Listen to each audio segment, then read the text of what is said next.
Toleransi merupakan sikap saling menghormati satu sama lain, terutama dalam menyikapi perbedaan yang ada. Perbedaan yang dimaksud bisa bermacam-macam, mulai dalam perbedaan suku, budaya, agama, dan kondisi fisik. Di Indonesia, sikap toleransi sangat dijunjung tinggi. Toleransi inilah yang menjadi kunci perdamaian bagi masyarakat Indonesia. Dan dengan adanya sikap toleransi, konflik dan perpecahan antar individu maupun kelompok tidak akan terjadi, karena hal tersebut penting untuk diperhatikan.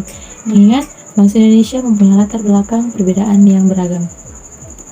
Sikap toleransi patut dijaga demi menjaga keutuhan persaudaraan tanpa memandang perbedaan, mengingat besarnya peran toleransi dalam masyarakat. Arti toleransi yang sesungguhnya harus diketahui untuk selanjutnya diterapkan dalam kehidupan sehari-hari. Apa harus ada toleransi? Yang pertama adalah untuk menjaga keharmonisan masyarakat. Sikap toleransi dapat menjaga hubungan masyarakat agar tetap harmonis di tengah perbedaan. Dengan adanya sikap toleransi, kenyamanan, dan ketentraman, masyarakat akan terjaga tanpa adanya konflik karena perbedaan tertentu. Yang kedua, mencegah perpecahan. Sikap toleransi bertujuan untuk mencegah terjadinya perpecahan akibat banyaknya perbedaan. Terjadinya perpecahan yang dapat merugikan masing-masing individu dalam melakukan aktivitas sosialnya. Yang ketiga, menyatukan perbedaan.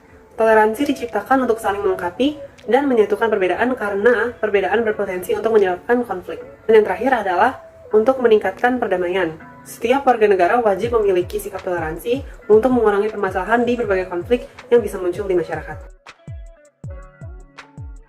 Berikut adalah hal yang bisa terjadi jika tidak ada sikap toleransi. Yang pertama, kalau tidak ada sikap toleransi, masyarakat menjadi tidak rukun karena tidak ada sikap saling menghargai, hingga bisa terjadi kecemburuan sosial. Yang kedua, adanya perpecahan bangsa yang terjadi karena konflik sosial dalam bermasyarakat. Bisa karena ekonomi, status sosial, ras, suku, agama, dan kebudayaan. Ketiga, memandang masyarakat dan kebudayaan sendiri lebih baik. Yang keempat, terjadinya konflik ras, antar suku atau agama. Yang kelima, terjadinya kemunduran suatu bangsa dan negara karena pemerintah sulit membangun kebijakan. Yang keenam, kurangnya partisipasi masyarakat dalam pembangunan. Dan yang terakhir, menghambat usaha pembangunan dan pemerataan sarana prasarana. Supaya terciptanya toleransi, kita harus memiliki sikap toleransi di dalam kehidupan kita sehari-hari. Dengan adanya sikap toleransi, maka kita dapat menerima perbedaan di dalam lingkungan masyarakat. Ada beberapa cara untuk menumbuhkan sikap toleransi yang dapat kita terapkan di dalam lingkungan masyarakat. Yang pertama, menghormati perbedaan. Menghormati perbedaan ini harus dilakukan sesuai dengan norma hukum yang berlaku di dalam lingkungan masyarakat dan negara.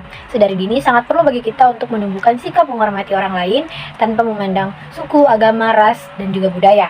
Yang kedua, berbicara dengan santun.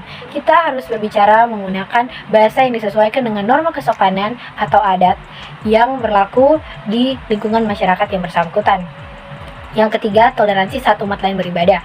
Kita sebagai individu perlu ditanamkan sikap untuk mentoleransi dan menghargai di saat orang lain beribadah. Sebagai contoh, dengan tidak mengganggu atau tidak ribut di saat mereka beribadah. Karena sangat penting bagi kita untuk mengetahui norma agama atau religi, yaitu norma yang bersumber dari Tuhan untuk umatnya. Yang keempat, tidak memaksakan kehendak. Sebagai makhluk sosial, sangat penting bagi kita untuk mengetahui norma-norma sosial yang tumbuh sebagai patokan nanti bagi kita dalam bertingkah laku di dalam kelompok. Yang kelima, menerima perbedaan. Keberagaman Indonesia adalah sebuah kekayaan sekaligus sebuah berkah bagi bangsa Indonesia. Sudah sepatutnya kita, sebagai sesama masyarakat, saling menjalin keberagaman Indonesia dan menerima perbedaan tersebut. Yang keenam, menghargai hak pribadi orang lain. Hak asasi tertinggi orang lain adalah pilihan menentukan agama dan kepercayaannya. Yang sepatutnya kita sebagai masyarakat harus menghargai pilihan mereka dalam memilih kepercayaannya. Cara mengatasi perbedaan pendapat akibat konflik tidak toleransi. Yang pertama, mencoba memahami dan menerima. Orang cenderung tidak setuju terhadap sesuatu yang mereka tidak pahami.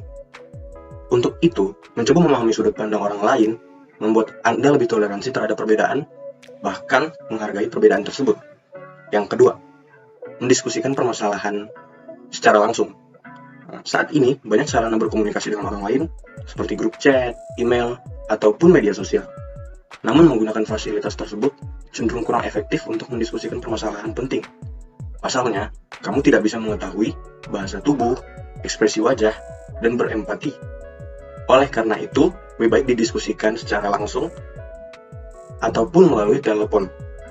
Dan memang terbukti ketika hanya melalui media sosial, malah masalah intoleransi semakin membesar. Karena dengan media sosial malah mengundang banyak pandangan yang ternyata saling bentrok. Jadi yang harusnya masalah itu hanya diselesaikan oleh dua pihak, ini mengundang banyak pihak, sehingga masalah itu malah jadi panjang dan jadi bentrok. Dan kalau kita bertemu secara langsung, masalah akan cepat selesai. Yang ketiga, hindari merasa paling benar. Sikap merasa paling benar akan membuat kita menutup pandangan pada pendapat orang lain, menutup kemungkinan untuk menerima keputusan yang lain.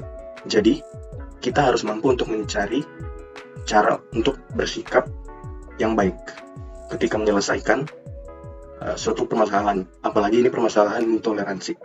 Dan yang keempat, tidak menghakimi dan hati-hati dalam bicara. Kalau ada pendapat yang berbeda dalam suatu diskusi, maka jangan langsung menghakimi dan harus hati-hati dalam bicara. Jangan pilih kata-kata yang sensitif atau berpotensi menyinggung perasaan orang. Hal ini dilakukan agar perbedaan pendapat itu tidak menyulut emosi dan pertengkaran, sehingga permasalahan-permasalahan seperti permasalahan intoleransi akan cepat selesai dan berakhir dengan damai tentunya.